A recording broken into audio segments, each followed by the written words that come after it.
Conseiller en communication, conférencier, auteur, journaliste, Silver-Henri Cissé possède un parcours riche et transmédia. Presse, télévision ou radio, il est intervenu sur de nombreux médias mainstream en France, que ce soit Canal+, que ce soit France Télévisions, Europe 1, Radio France, RFI. Chut, s'il vous plaît.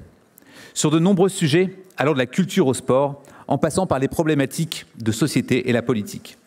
Silver-Henri a fondé et dirige Cissé Conseil, agence de stratégie de communication, formation à la construction de discours, relations presse, et il accompagne en France et en Afrique de nombreuses sociétés. Il est membre du Conseil scientifique et d'orientation Histoire, Sport et Citoyenneté 2024. Silver-Henri Cissé a contribué à plusieurs ouvrages, plusieurs écrits, dont récemment l'ouvrage collectif Une histoire mondiale de l'olympisme aux éditions Atlante, dans lequel il aborde l'Afrique et les JO de 1960 à 1990. Il a codirigé l'ouvrage collectif Olympisme, une autre histoire du monde, la Martinière édition. Également les dossiers thématiques Le sport gouverne-t-il le monde et Repenser l'Afrique pour la revue française Forum. Enfin, réalisé de nombreux documentaires, dont Aimé Césaire et les rappeurs en 98, CAF, 60 ans de football africain, 2017, et Noire Mémoire. Silver-Henri a également fondé et présidé de 2013 à 2020 le Club Sport et Démocratie, un club citoyen de réflexion et d'action. Je vous demande d'accueillir très chaleureusement Silver-Henri Cissé.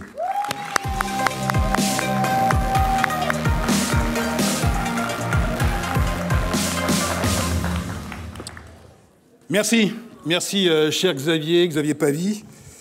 Je suis très heureux d'être ici pour présenter le soft power en Afrique.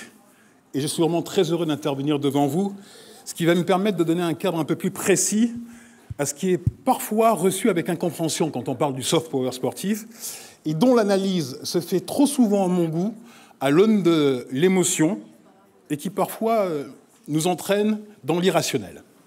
Alors commençons tout d'abord par rappeler la définition extraite du dictionnaire Le Larousse. Le soft power est la capacité d'un acteur politique à diffuser ses idées auprès d'un autre acteur, et à l'influencer sans contrainte, et généralement sans que celui-ci en soit conscient. La puissance douce, comme on pourrait le traduire littéralement, exclut donc a priori les interventions et les initiatives militaires, ainsi que les offensives économiques. Et je dois vous dire qu'il y a quelque chose d'un peu ironique aujourd'hui à intervenir devant vous, à parler de puissance douce, alors qu'un 7e coup d'État en 3 ans a eu lieu sur le continent africain cette nuit. La puissance douce, le soft power, concerne aussi le secteur culturel, qui, quant à lui, grâce au soft power, a connu une formidable croissance pendant les 30 Glorieuses. Les 30 Glorieuses sont cette période de croissance exceptionnelle de l'Occident entre 1945 et 1975. Et ce soft power culturel a été supplanté aujourd'hui par le soft power sportif, dont nous allons parler, que l'on nomme également diplomatie sportive, et qui a joué un rôle mais vraiment très important en Afrique. Mais à bien y regarder, ce qui montre la complexité de notre monde et de ses affaires. La diplomatie sportive a été utilisée comme une arme politique, et je peux vous assurer que ceux qui la subissent en sont parfaitement conscients. Avant de parler de l'Afrique et de la diplomatie sportive, il me semble bon de vous donner quelques points de repère introductifs qui vont vous permettre de mieux appréhender le thème d'aujourd'hui. Parler de soft power sportif n'a de sens qu'à travers l'organisation des grands événements sportifs, dont le tout premier d'entre eux, le plus populaire, les Jeux Olympiques. Les Jeux Olympiques de Pierre de Coubertin épousent leur époque dès leur création. Et nous l'observons avec les 3 premières éditions du XXe siècle dans une configuration assez singulière et exceptionnelle. En effet, 1900 à Paris, 1904 à Saint-Louis aux États-Unis, 1908 à Londres en Grande-Bretagne, les Jeux Olympiques sont insérés dans les expositions universelles de ces villes. Les Jeux, à cette période, sont loin de la dimension pharaonique que nous leur connaissons. Ils sont coincés dans des manifestations qui ont la volonté de vendre un modèle de civilisation. La diplomatie culturelle, avec les expositions universelles, se montre à ce moment-là sous son visage le plus sombre et le plus cruel. Et si on s'en tient à la définition du Larousse que je vous ai donnée auparavant, nous avons ici aussi également le début de la diplomatie sportive, mais sous un visage scandaleux et dégoûtant. Je vous parle d'une infâme diplomatie culturelle. Je vous parle d'une scandaleuse diplomatie sportive. Nous allons regarder ça de plus près, je m'explique. Prenons les Jeux de 1904 à Saint-Louis aux États-Unis. Pour les Américains, l'exposition universelle, combinée aux Jeux olympiques, est une formidable occasion de démontrer la supériorité de la race blanche. Et pour cela, ils sont organisés autour des Anthropology Days. Ça consiste en quoi? Des peuples colonisés sont exhibés dans des zoos humains, je dis bien des zoos humains, dans l'exposition universelle.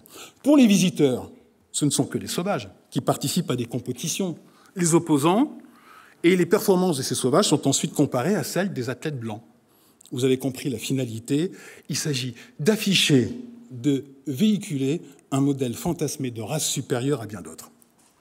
Les Jeux de Paris en 1900 seront du même acabit, avec des jeux anthropologiques et la volonté affichée de montrer au monde la supériorité de la race blanche sur les indigènes, sur les sauvages, sur les originaires des colonies. Et vous comprendrez un tout petit peu mon émotion, parce que là, on parle de mes ancêtres, de mes ascendants. 1908, les Jeux olympiques de Londres seront la même occasion d'exposer et de démontrer de manière identique la puissance de l'empire colonial britannique. Bien heureusement, la diplomatie sportive, elle, est devenue beaucoup plus vertueuse au XXe siècle, à partir de 1945, en se reposant sur l'expression artistique et non sur l'idée d'une domination, d'une supposée supériorité du blanc sur le reste du monde. Vous savez, ce qui est intéressant avec l'histoire, c'est qu'elle permet, avec le temps long, de voir les progrès de l'humanité. Et même si je dois vous avouer qu'il reste encore un peu de travail, quand on regarde la télévision, les journaux, nous pouvons observer aujourd'hui que l'universalisme et l'humanisme, ces deux notions, sont l'ADN, le cœur des expositions universelles et des Jeux olympiques. Donc ça montre bien qu'il y a eu des progrès. Les grands événements fournissent une caisse de résonance mondiale. Et aujourd'hui, les grands événements sportifs offrent la possibilité de construire plus facilement que n'importe quel discours, plus facilement que n'importe quelle campagne de sensibilisation, offre la possibilité de construire une image positive et de l'offrir à une audience mondiale. En cela, les États comprennent très rapidement les bénéfices qu'ils peuvent tirer en termes politiques, en termes géopolitiques, de l'organisation d'un grand événement sportif et aussi des profits d'une victoire retentissante d'un de leurs sportifs. C'est le moyen pour les États, qu'ils soient démocratiques ou totalitaires. Il est important d'insister là-dessus, qu'ils soient démocratiques ou totalitaires. C'est un moyen pour les États de réunir une population en mettant en scène un prestige national, en créant un roman national visible à travers toute la planète. C'est ainsi que l'Allemagne nazie fera des Jeux olympiques de Berlin en 1936 une belle occasion de légitimer son régime sur la scène mondiale et de montrer la supériorité totalitaire à la face du monde. Un autre exemple aussi très intéressant, avec les victoires de l'Italie aux Coupes du Monde 1938 et 1934. Elles ont été aussi des moyens pour le dictateur Mussolini d'utiliser le sport comme un outil idéologique. Et pour y parvenir, tous les moyens nécessaires ont été utilisés. Je vais prendre le cas de 1938. En 1938, la victoire de l'Italie est emblématique de ce que Mussolini a voulu faire avec son pouvoir. Mussolini a mis une pression mais terrifiante sur ses joueurs quelques minutes avant la finale contre la Hongrie en 1938.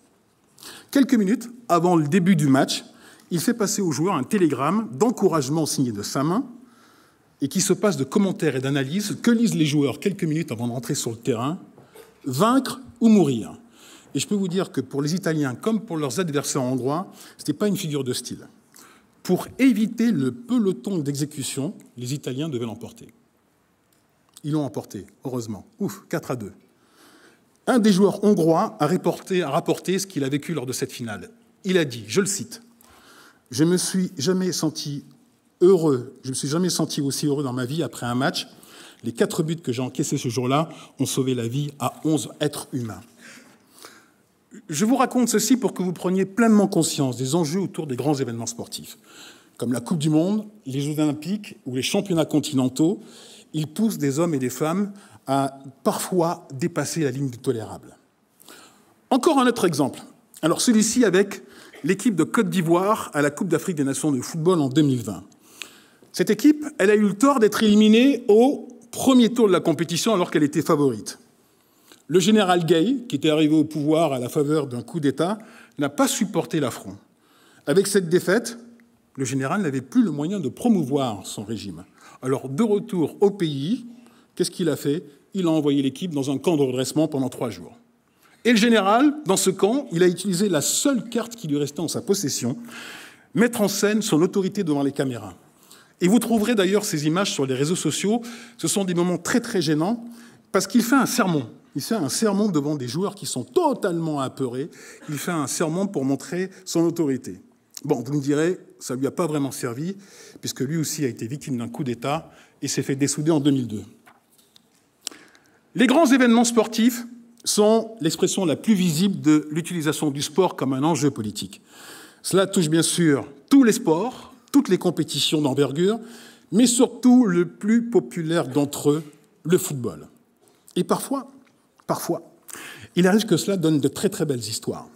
On va rester en Côte d'Ivoire. Toujours la Côte d'Ivoire, qui, dans les années 2000, était plongée dans une guerre civile. La guerre civile éclate en 2002. Le gouvernement ivoirien contrôle le sud du pays et une faction rebelle contrôle le nord. Et à la manière des deux Corées, comme la Corée du Nord et la Corée du Sud, les deux parties se répartissent le long d'une ligne de séparation nord-sud. 3 ans plus tard, nous assistons à un petit miracle qui est inscrit dans l'histoire du sport. 8 octobre 2005, dernier match de qualification pour la Coupe du Monde 2006 en Allemagne. 4 équipes sont à la lutte, 4 équipes dans la même poule, 2 matchs se déroulent simultanément et 2 équipes seront qualifiées pour la Coupe du Monde en Allemagne. Le Cameroun joue face à l'Égypte et la Côte d'Ivoire se déplace au Soudan. Le suspense est total pour ceux qui ont pu voir le match. Il faut attendre les toutes dernières secondes pour voir la Côte d'Ivoire se qualifier pour la toute première fois de son histoire à la Coupe du Monde de football. Dans le vestiaire, après la rencontre, Didier Drogba, la star de Chelsea, qui est la star de l'équipe, prend la parole, entouré de son équipe, et déclare dans une prière, et là aussi je le cite, « Hommes et femmes de Côte d'Ivoire, du nord, du sud, du centre, de l'ouest, nous avons prouvé aujourd'hui que tous les Ivoiriens peuvent cohabiter et jouer ensemble avec un objectif commun, se qualifier pour la Coupe du Monde. » Et Drogba poursuit. « Aujourd'hui, nous vous supplions à genoux. » Et quand il dit ça, toute son équipe, comme un seul homme, se met à genoux. Et il poursuit en disant « Le seul pays d'Afrique avec tant de richesses ne doit pas sombrer dans la guerre. Veuillez déposer vos armes et organiser des élections. » La guerre s'est-elle arrêtée? Non. En revanche, la vidéo, elle est devenue virale. Elle a été diffusée dans le monde entier. Elle a participé au rapprochement des deux parties autour de la table de négociation. Et finalement, un cessez-le-feu a été signé. Et la dimension de Didier Drogba, elle est devenue telle dans son pays, lui qui est originaire du sud du pays, c'est-à-dire de la région du président légitime. Sa dimension est telle qu'elle va permettre l'organisation d'un match international Côte d'Ivoire-Madagascar, non pas à Abidjan, la capitale économique, mais à Bouaké, dans le chef des rebelles. Sa dimension est telle que lui, qui est originaire du Sud, va pouvoir aller dans le Nord et visiter les militaires du Nord sans qu'ils soient inquiétés. Vous avez là un exemple du soft power, de la diplomatie sportive à usage interne. Les équipes nationales sont souvent une formidable opportunité de créer une identité, une cohésion nationale. Et à travers cela, je vais vous montrer qu'une équipe nationale initie en fait une dynamique de déplacement. Le déplacement de l'identité ethnique à l'identité collective, dans un premier temps, puis d'une identité collective à une identité nationale. Ça, on le voit en France. Quand une équipe de France joue, ce ne sont pas des Marseillais, des Bretons ou des Corses qui jouent, ce sont des Français. J'ai dit Marseillais, oui, effectivement, je suis supporter du Paris Saint-Germain. C'est pour ça que je l'ai dit à dessein. Quand on parle, par exemple, d'une équipe à forte identité, l'équipe de football espagnole, ce ne sont pas des Catalans ou des Castillans qui jouent, ce sont des Espagnols qui soutiennent la Roja. Ne restons pas dans l'histoire et venons-en aujourd'hui au football et son actualité brûlante. Brûlante avec l'Arabie Saoudite. L'Arabie Saoudite qui a recruté à tour de bras cet été des stars internationales du football, Karim Benzema, N'Golo Kanté, le Sénégalais Sadio Mané, parce que je suis d'origine sénégalaise, et qui a aussi tenté l'Arabie Saoudite de recruter Kylian Mbappé, la star du Paris Saint-Germain et l'équipe de France. Le transfert qui a été proposé est hallucinant. 1 milliard d'euros. l'Arabie saoudite proposait 300 millions d'euros de transfert au Paris Saint-Germain et un salaire annuel de 700 millions d'euros à Kylian Mbappé, l'attaquant du PSG. Donc durant tout l'été, on a assisté à un drôle pas de deux entre Kylian Mbappé, le Paris Saint-Germain et l'Arabie saoudite. Maintenant, vous le savez, Mbappé a refusé l'offre. Mais plus intéressant à mon sens, ce n'est pas la démesure des sommes annoncées, mais la stratégie de l'Arabie saoudite. L'Arabie saoudite investit massivement pour attirer des icônes du football sur son territoire. Dans quel but et avec quelle finalité ? Son intention sous-jacente est d'utiliser le sport comme moyen d'exercer une influence internationale et surtout de lisser son image. Une image qui est sacrément écornée à travers le monde. Je vais citer pêle-mêle les sujets qui fâchent. Les droits humains, la place de la femme dans la société et l'assassinat du journaliste exilé Jamal Khashoggi. L'Arabie saoudite n'a pas une image présentable avec un tel palmarès. Eh bien, le football va lui permettre de redorer son blason. Canal+, la chaîne Canal+, a acheté récemment les droits de diffusion de son championnat. Et les chaînes anglaises, qui sont les plus regardées à travers le monde, se disputent également ces droits. À très grande échelle, pour des milliards de téléspectateurs, l'Arabie saoudite, à travers son championnat, sera présentée très positivement. Elle pourra aussi s'engager plus facilement dans les défis de tous les pays du Golfe, c'est-à-dire diversifier son économie et accélérer ses investissements dans le sport business. L'Arabie saoudite y parvient puisqu'elle accueillera en 2029 les Jeux asiatiques d'hiver et elle est candidate à l'organisation de la Coupe du monde de football 2030. Vous savez, le 23 août, je me suis amusé à un petit jeu. J'ai tapé Arabie saoudite dans Google Actualité. Et je vais vous décrire la page qui s'est affichée sous mes yeux. Tout d'abord, une première ligne m'indique 33 700 résultats obtenus en 38 dixièmes de seconde. Je lis une deuxième ligne avec pour titre « Actualité concernant Arabie saoudite ». Sous celle-ci défilent horizontalement des titres sur le rachat potentiel de l'Olympique de Marseille par l'Arabie saoudite. Ensuite, une troisième ligne intitulée « Actualité concernant championnat d'Arabie saoudite de football ». Sous celle-ci défilent horizontalement des titres sur les transferts des meilleurs joueurs de football en Arabie saoudite. Et une quatrième ligne. Riyad accusé de tuer des centaines de migrants éthiopiens. Et horizontalement, un ensemble d'articles qui traitent du rapport d'une célèbre ONG accusant de crimes contre les migrants éthiopiens à la frontière entre le Yémen et l'Arabie saoudite, accusant des gardes-frontières saoudiens d'avoir tué des centaines de migrants éthiopiens entre mars 2022 et juin 2023. Cette actualité tragique, en fait, elle est affectée par quoi ? Par le vernis du football et l'organisation des grands événements sportifs. L'algorithme des moteurs de recherche, qu'est-ce qu'il fait ? Il va mettre en avant les actualités les plus populaires. Et le football offre la capacité de repousser les informations qui sont embarrassantes en deuxième ou troisième page de recherche, c'est-à-dire une zone où nous nous rendons peu. Vous et moi, quand nous faisons des recherches, nous arrêtons en général à la première page. L'Arabie saoudite n'a rien inventé avec cela. Elle imite en cela bien des États à travers le monde, et notamment le Qatar et les États du Golfe qui ont reçu un électrochoc avec la première guerre d'Irak en 1990. En simplifiant à l'extrême, et là je simplifie vraiment, il est plus difficile de faire la guerre à un pays dont on connaît l'existence. Il est plus difficile d'envahir un pays quand le grand public est saisi d'émotions. Et un pays au pouvoir fort aura une cote de sympathie plus grande aux yeux du grand public si son image est filtrée à travers celle d'un championnat attractif ou celle d'un grand sportif. Vous savez, le problème, c'est que la politique, elle est clivante. La géopolitique, elle est très délicate à manier. Il est difficile d'exercer une influence dans ces champs. En revanche, le sport a le même pouvoir, mais décuplé. Il possède une véritable capacité de fascination sans commune mesure auprès du grand public. Par l'émotion qu'il suscite, l'identification aux sportifs, il propose une adhésion immédiate et constitue un formidable outil de communication. L'utilisation du sport comme levier d'influence est une stratégie efficace pour les États. Le cas le plus emblématique est celui du Qatar. Sa stratégie repose sur 3 piliers. Le premier, avec la création du centre Aspire. Avec le centre de médecine sportive rarement égalé, dont la qualité est rarement égalée, le Qatar aujourd'hui possède l'une des meilleures infrastructures sportives. Aspire, qui porte bien son nom, reçoit aujourd'hui des sportifs de haut niveau blessés en rééducation et des équipes de très haut niveau pour la préparation de leurs échéances.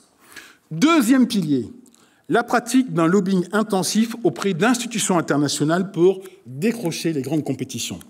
Et troisième pilier, l'organisation de compétitions les plus prestigieuses. Le Qatar organisait la Coupe du monde de football, vous le savez, les championnats du monde de hand et d'athlétisme, et recevra par exemple les championnats du monde de basket en 2027. Vous savez, j'ai pour habitude de dire en forme de boutade qu'il y a deux occasions où la vitesse de la Terre, la vitesse de rotation de la Terre ralentit. Et la vitesse de rotation de la Terre ralentit, notamment au moment de la finale du 100 mètres aux Jeux Olympiques et lors de la finale de la Coupe du monde de football. Ce sont deux moments de 10 secondes et 90 minutes où l'activité du monde ralentit fortement, où les conflits militaires font même une pause. Il y a parfois des cessez-le-feu pour assister à ces événements, et qui permet à un petit pays de voir son nom prononcé dans toutes les langues et sur les 5 continents. On va s'amuser à un petit jeu, tiens. Si je vous dis Jamaïque, donnez-moi le nom d'un sportif ou d'un chanteur. Usain Bolt ? Bob Marley. D'accord, ok. Maintenant, je vous dis Saint Kitts et Nevis. Vous me dites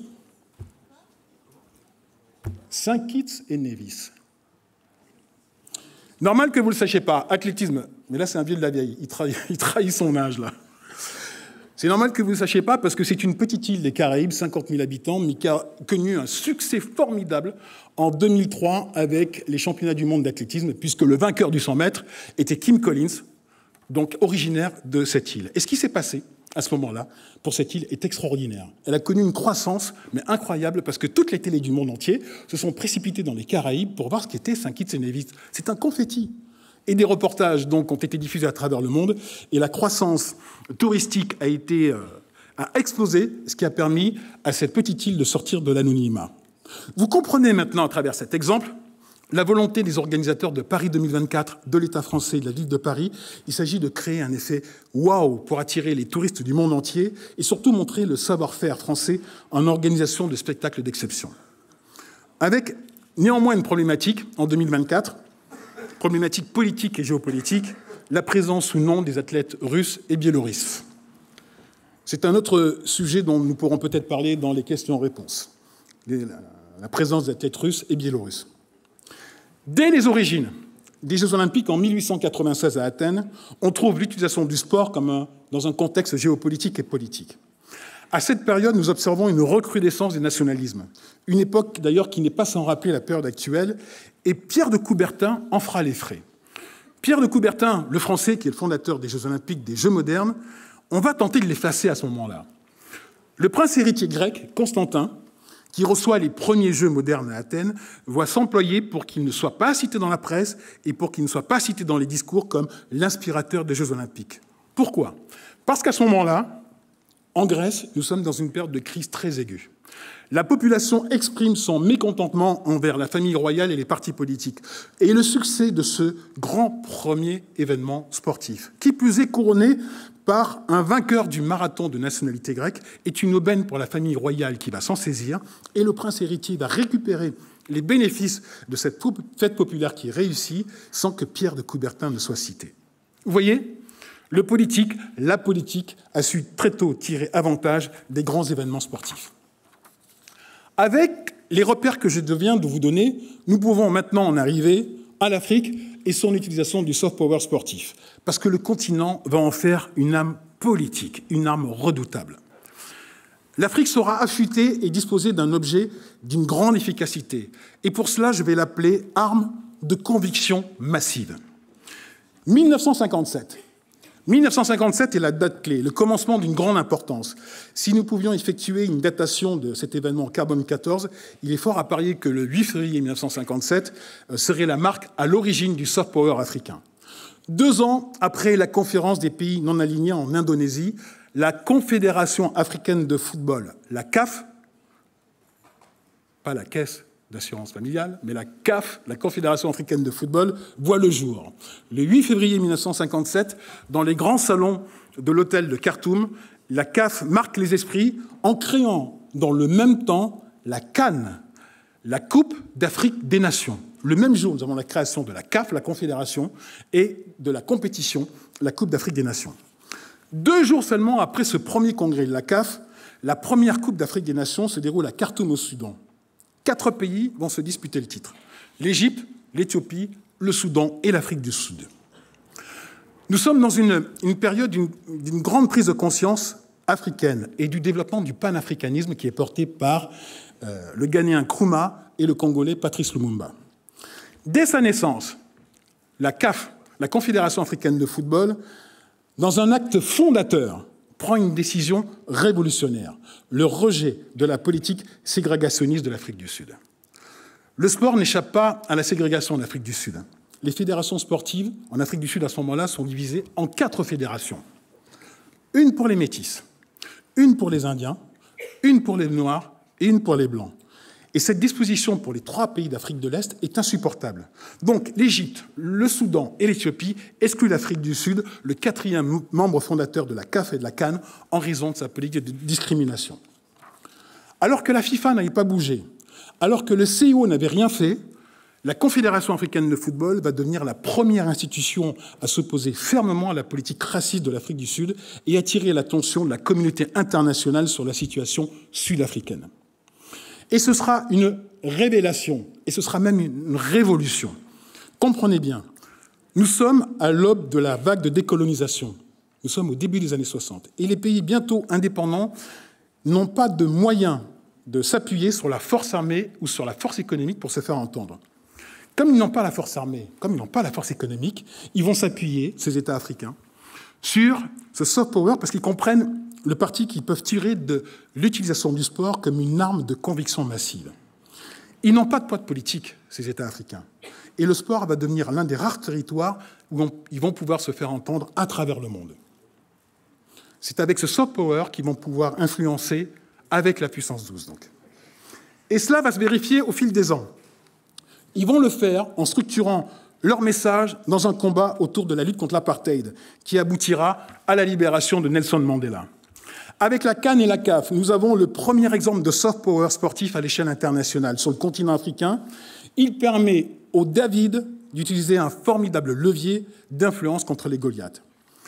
Vous savez, j'ai passé mes vacances à Sao Tomé, qui est une île du golfe de Guinée, à 300 km du Gabon et de sa capitale Libreville, le Gabon qui a subi un coup d'État cette nuit.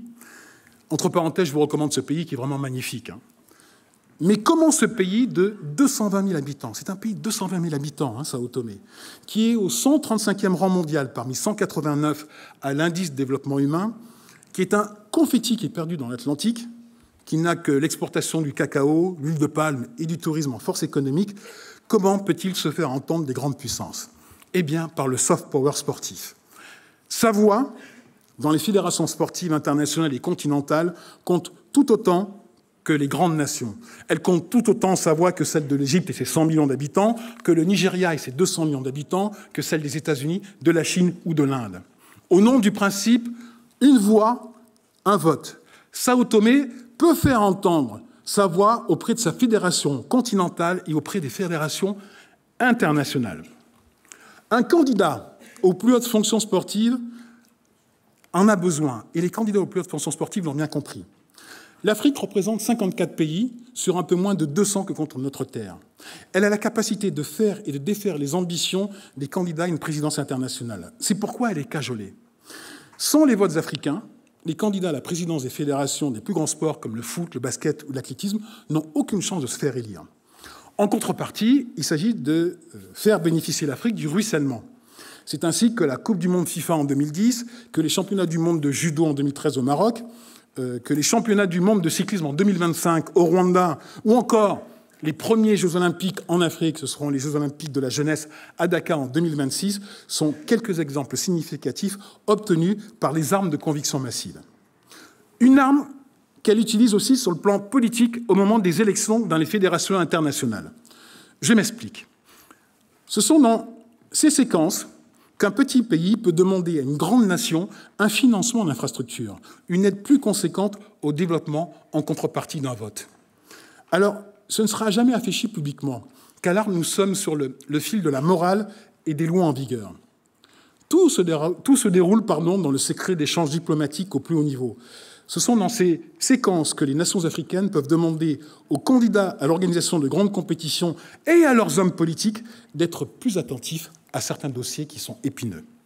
Vous l'aurez compris, c'est une sorte de troc.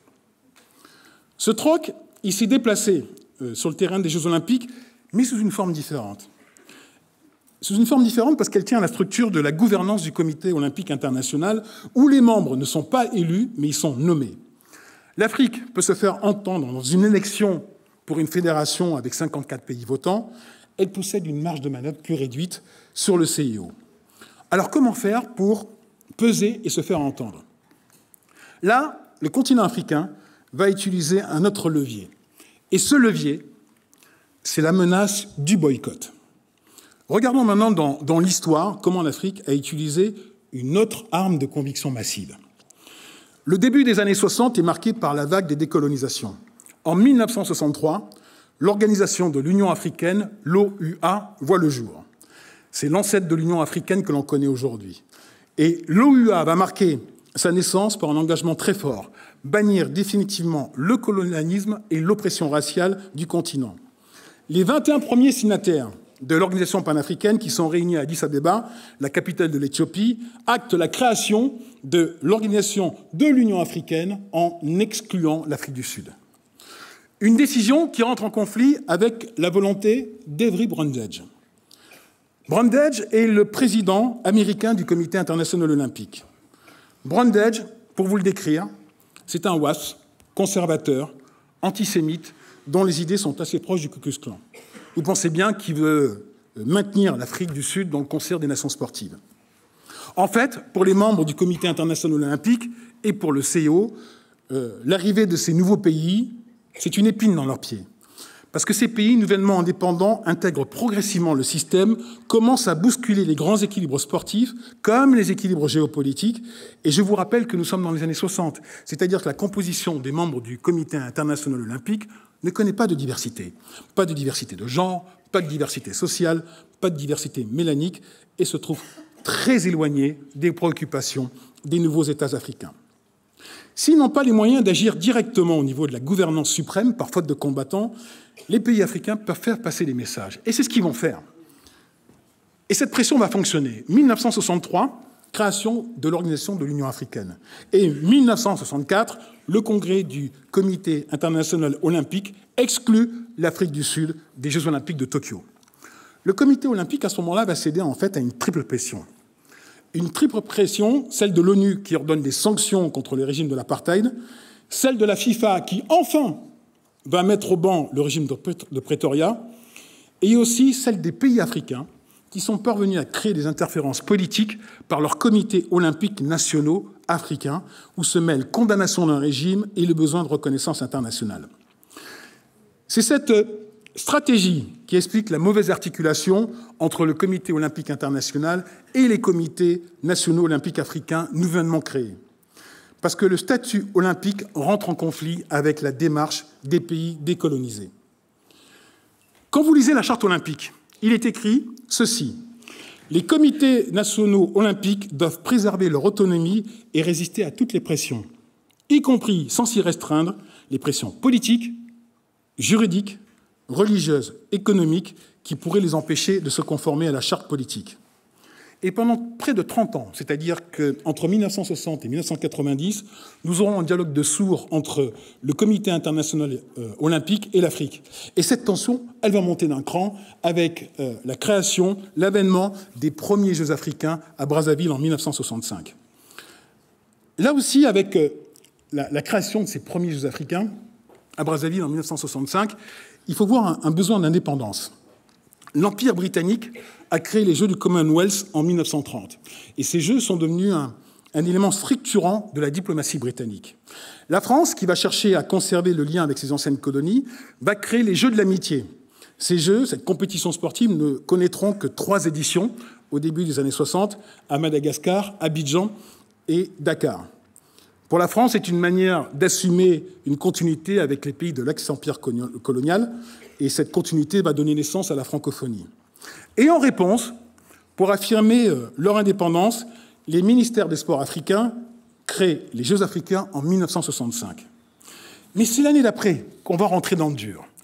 L'année d'après, on rentre dans le dur parce qu'en 1966, les ministères des Sports des pays africains vont créer le C2SA.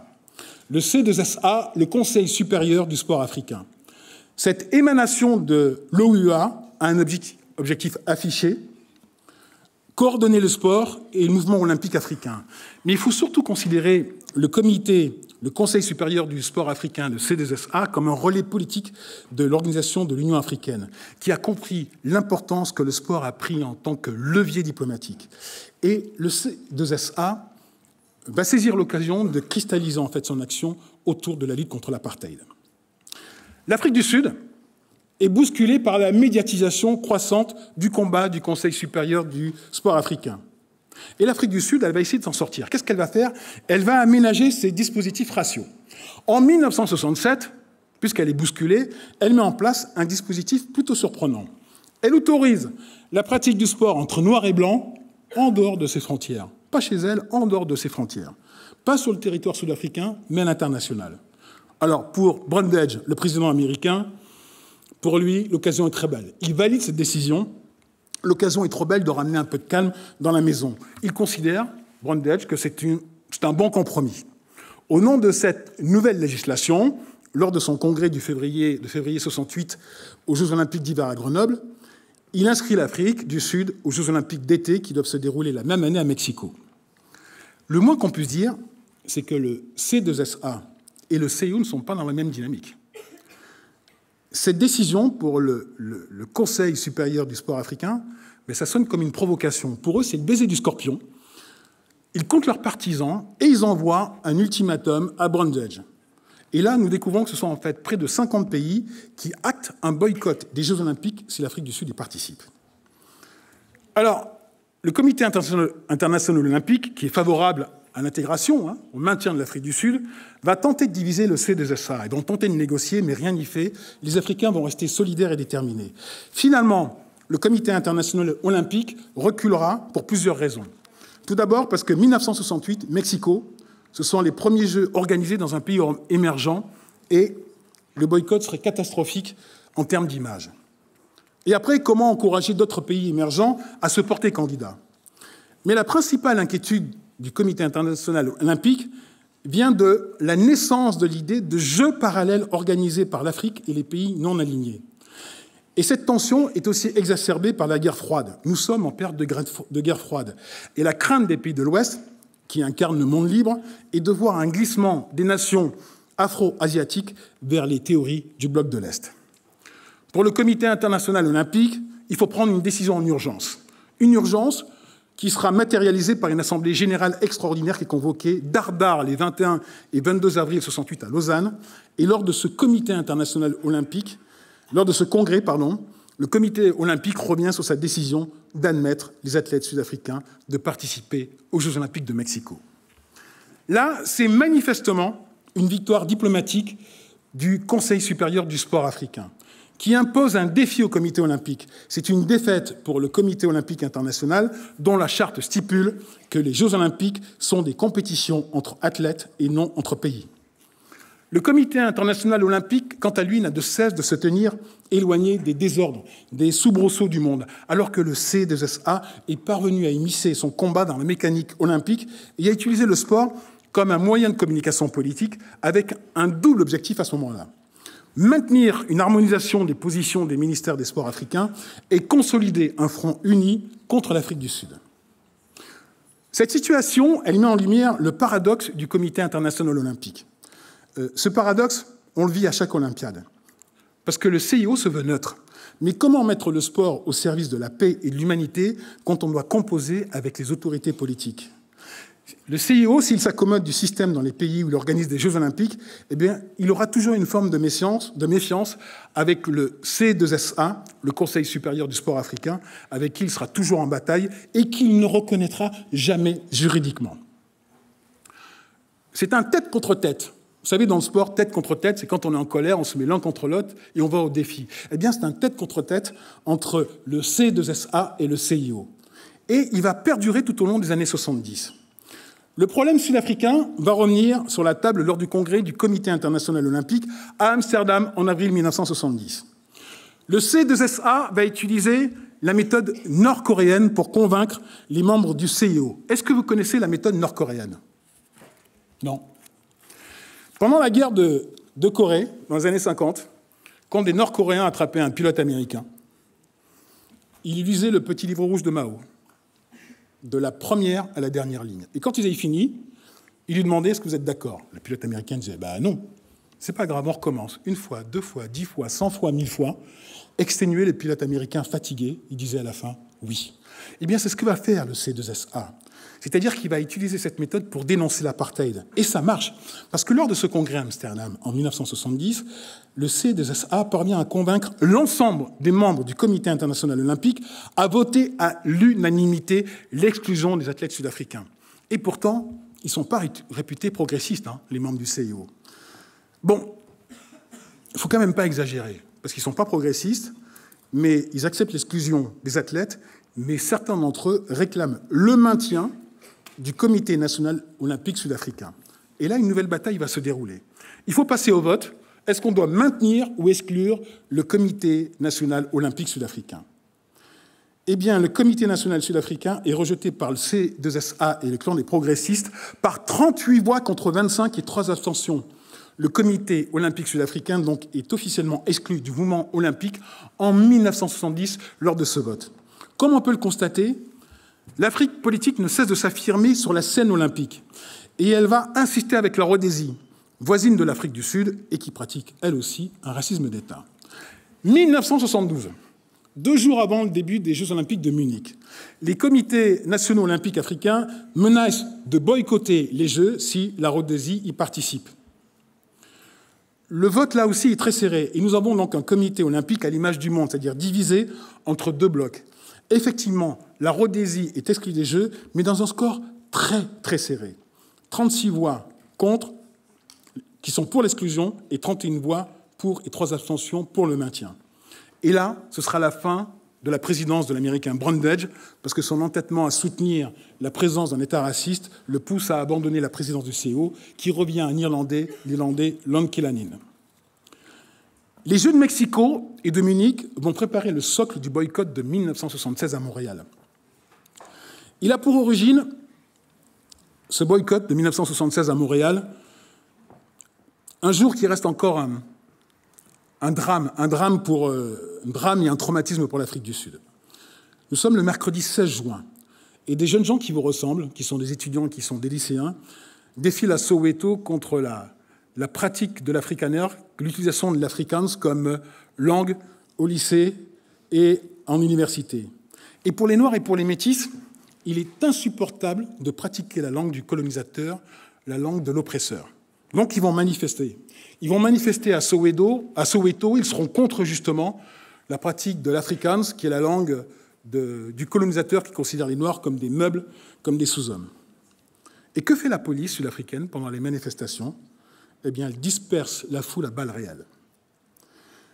À balles réelles, donc je vous laisse imaginer le bilan, qui est lourd. C'est un bain de sang. 21 jeunes gens sont tués, 200 blessés. Et cette répression sanglante à Soweto entraîne des émeutes sanglantes dans plusieurs villes d'Afrique du Sud tout au long de l'été. À la fin du mois d'août, on va comptabiliser 600 morts, des dizaines de milliers d'emprisonnés et tout autant qui trouvent refuge dans les pays voisins pour continuer la lutte armée. La planète, quant à elle, est saisie d'émotions, et ça on peut le comprendre. Et la cruauté du régime raciste ne peut échapper à personne. Il ne peut échapper à personne, sauf à l'équipe de rugby néo-zélandaise, puisque les All Blacks entament une tournée de test match contre l'Afrique du Sud fin juin, soit seulement 2 semaines après le massacre de Soweto qui suscite une vive émotion. Et là, c'est un scénario assez difficile à digérer pour l'Union africaine. Elle réclame, elle exige l'exclusion de la Nouvelle-Zélande au nom de sa collaboration avec les autorités sportives d'un pays dont la politique est dorénavant condamnée par le monde entier. 2 jours avant la cérémonie d'ouverture à Montréal, en 1976, 16 pays africains écrivent une lettre au président du Comité international olympique concernant la tournée des All Blacks en Afrique du Sud en réclamant l'exclusion de la Nouvelle-Zélande. Et le CIO, son président, refuse en avançant que le rugby n'est pas un sport olympique et qu'ils n'ont pas autorité sur le rugby qui n'est pas un sport olympique. Et cette réponse est une bombe à retardement. Ce refus d'exclure la Nouvelle-Zélande a pour effet de mobiliser l'ensemble des pays africains qui, à l'exception du Sénégal et de la Côte d'Ivoire, retirent ces athlètes. De 16 pays au départ, ce sont finalement 22 pays africains qui boycottent les Jeux Olympiques de Montréal. 441 athlètes sont obligés d'obéir à leur gouvernement et de rentrer à la maison. Au-delà de la noblesse de la position africaine, il faut avoir une pensée pour les athlètes de l'époque, qui avaient en point de mire la compétition de toute une vie, qui s'étaient préparés depuis des années pour cet événement et qui, à quelques heures du début de la compétition, doivent tout laisser tomber pour rentrer à la maison. Les sportifs sont impuissants devant une telle décision politique. Et il faut bien la nommer ainsi, c'est une décision politique. Pour preuve, la lettre écrite par le Congolais Jean-Claude Ganga, secrétaire général du C2SA, qui met en lumière le rôle éminemment politique du Conseil supérieur du sport africain. Il écrit « Il est clair que les responsables du C2SA ont pris les mesures qu'il fallait pour ne pas ridiculiser à l'extérieur une résolution des chefs d'État d'Afrique. Tous les pays qui se sont retirés et qui sont restés l'ont fait sur décision de leurs gouvernements respectifs. Cependant, le sport africain ne va pas cultiver une opposition radicale dans sa lutte contre l'apartheid. Il va modifier peu à peu son mode d'action qui ressemble en fait à celui de la guérilla, comme vous vous en rendez compte. Il va rompre avec son modèle. Jusqu'à présent, le C2SA avait un statut d'ONG. Il sera, en 1977, intégré à part entière, comme organe à part entière à l'Organisation de l'Union africaine. L'Association des comités olympiques nationaux d'Afrique, l'ACNOA, va naître en 1981, et cette association sera moins soumise à la raison d'État qu'appliquée à la lettre le C2SA. D'ailleurs, le C2SA qui va disparaître petit à petit pour être complètement démonté en 2013. Mais l'Afrique poursuit sa pression sur le gouvernement sud-africain et réussit l'essentiel, c'est-à-dire la mise au ban du pouvoir sud-africain raciste.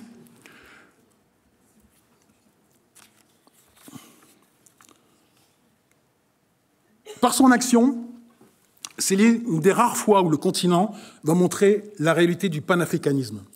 Le panafricanisme, cette doctrine qui est née au début du XXe siècle et qui a été revitalisée à la fin des années 50, qui vante une solidarité entre les Africains et les Afro-descendants. Cette doctrine qui vante aussi une indépendance de l'Afrique sur le reste du monde. Mais autant dire que cette doctrine est une vision utopique, est un rêve irréalisable, et pour ça, il suffit tout simplement de regarder l'actualité brûlante pour s'en convaincre. Mais c'est avec le sport que ça a fonctionné. C'est avec le sport que le panafricanisme a vraiment fonctionné. Les Africains se sont retrouvés pour la première fois dans le même combat, sans dissension, à quelques rares exceptions.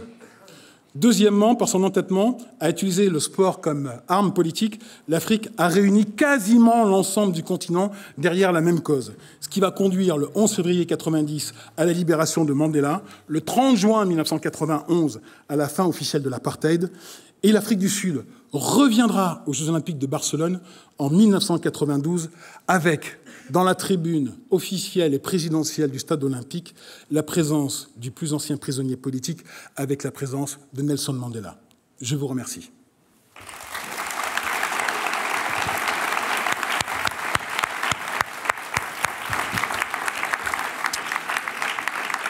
Merci beaucoup Sylvain Henry de ce panorama du soft power en Afrique par le sport. Je vais appeler tout de suite les étudiants qui ont préparé leurs questions, si vous voulez bien nous rejoindre sur scène pour intervenir et interagir avec Sylvain Henry.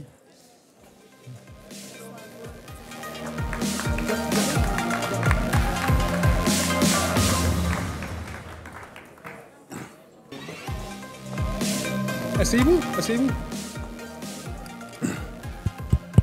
Asseyez-vous, vous serez plus à l'aise.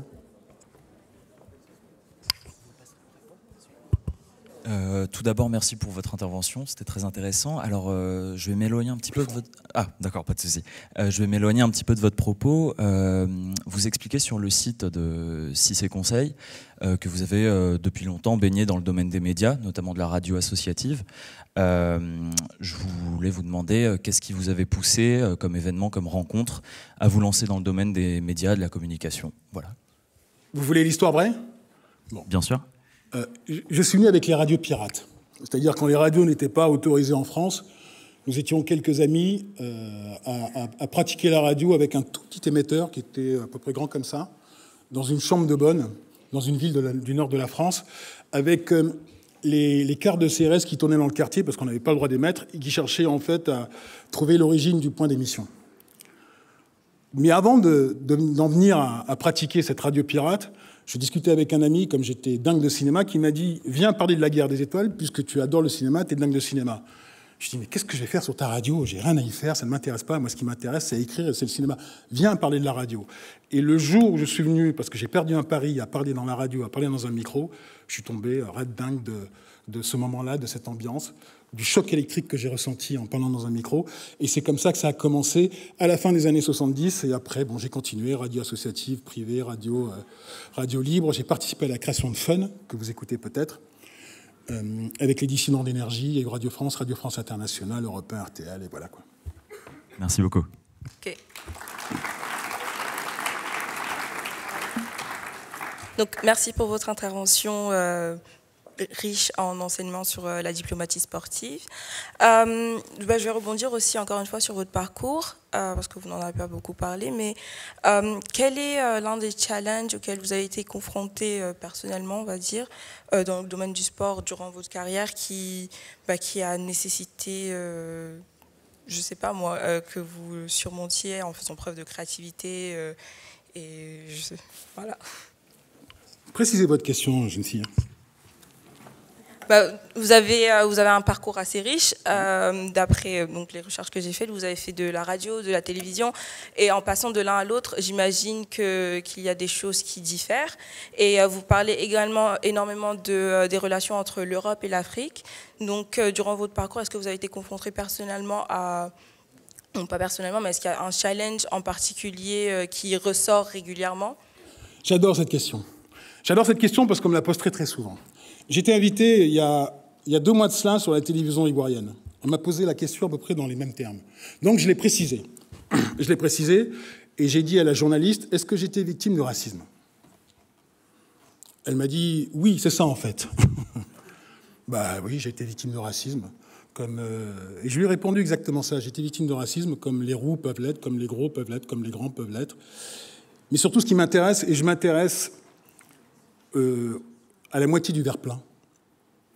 Je m'intéresse aux gens formidables que je connais, comme Xavier Pavie, par exemple, mon ami qui est là en face de moi, aux gens qui apportent la lumière et qui sont extraordinaires et qui font que le monde progresse. Je vous ai expliqué tout à l'heure, à travers l'exemple de la diplomatie sportive, comment elle était utilisée, comment la diplomatie culturelle et sportive était utilisée au début du siècle dernier. Si on prend le temps long, on s'aperçoit qu'il y a du progrès. Alors oui, j'ai été parfois en difficulté face à certaines personnes, mais c'était pas très grave parce que je les ai contournés. Et j'ai l'habitude de dire aussi que quand je tombe sur quelqu'un qui considère que je ne suis pas à ma place, je lui réponds qu'avec mes 2 mètres et 100 kilos, il va falloir me bouger maintenant. Voilà. Et que je suis là, il va falloir qu'il me bouge. Ensuite, les challenges. Il y en a eu plusieurs. Il y en a plusieurs parce que je suis un pur autodidacte. Je fais partie de cette race très, très rare. C'est impossible aujourd'hui. Mais je suis issu d'une génération où on pouvait encore, rien qu'avec le baccalauréat, faire des choses extraordinaires. C'est par exemple le cas de mon parrain, Roland Faure, qui n'a que comme moi le baccalauréat et qui a présidé Radio France et qui a été membre du CSA. Ce fut le cas d'un ministre aussi, qui lui n'avait pas le baccalauréat, c'était un CAP, je crois, Pierre Bergovois. Voilà. Aujourd'hui, ce n'est plus possible, c'est pour ça que vous êtes là. Il faut absolument être surdiplômé pour pouvoir se réaliser. Ça a été un des challenges que j'ai eu à surmonter, mais comment je l'ai surmonté, comment j'ai pu surmonter tous ces challenges et défis, c'est que je me suis formé tout au long de ma vie. C'est-à-dire qu'il ne faut jamais s'arrêter. Vous savez, dans les recrutements, ce qui est très intéressant, et ce que je reproche à la France, c'est que sur les petites annonces, quand on annonce l'arrivée de quelqu'un dans une entreprise, on commence toujours par diplômé de l'ESSEC. Mais qu'est-ce qui s'est passé entre son diplôme et son entrée dans l'entreprise? Ça arrive tout à la fin. Donc ce serait bien d'inverser le paradigme, de mettre justement quelle est l'expérience actuelle, et le diplôme vient juste, valider l'expérience. J'ai répondu à votre question? Ça va? Vous n'avez pas l'air sûr? Si, c'est bon? OK.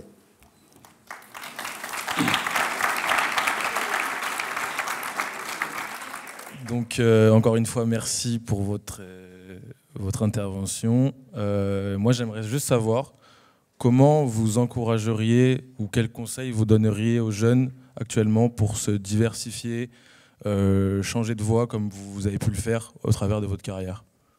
La curiosité. S'intéresser à des tas de choses. Ne pas être dans une seule discipline. Et surtout se méfier des réseaux sociaux.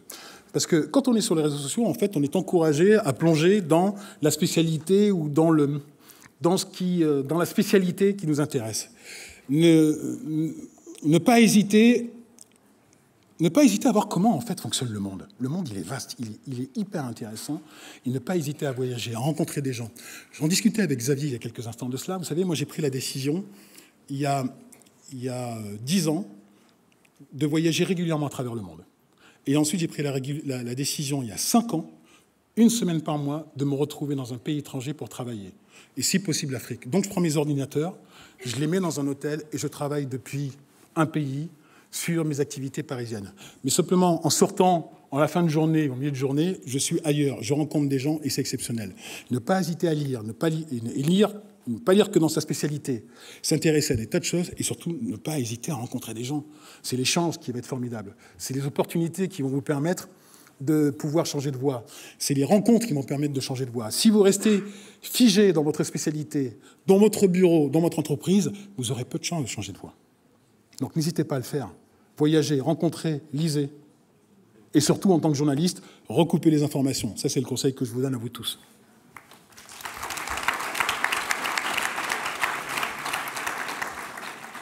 Bonjour, merci donc pour votre intervention. Je trouve que le sujet de la diplomatie du sport est plutôt peu commun. Du moins, j'en avais pas beaucoup entendu parler. Et donc, je me demandais qu'est-ce qui vous avait poussé à vous intéresser à ça, si c'était une expérience personnelle, des rencontres ou un événement qui vous avait marqué et qui vous avait encouragé à poursuivre dans ce domaine. Je me suis toujours intéressé aux sciences molles et quand j'ai commencé ma carrière de journaliste de sport, qui a commencé, pour tout vous dire, en fait, ma journée, je ris parce que mon expérience de journaliste de sport a commencé à Disney Channel. Oui, avec la création de Disney Channel France en 96 avec Patrice Blanc-Francard, qui m'a dit « Tu es dingue de sport, ben, très bien, tu vas présenter le journal des sports ». Voilà comment ça s'est fait. C'est pour ça que je souris, ça me rappelle des souvenirs. Et ensuite, après cette période à Disney Channel qui était exceptionnelle, en tant que journaliste de sport, je me suis toujours intéressé en fait à tous les éléments qui constituent le sport en dehors du terrain.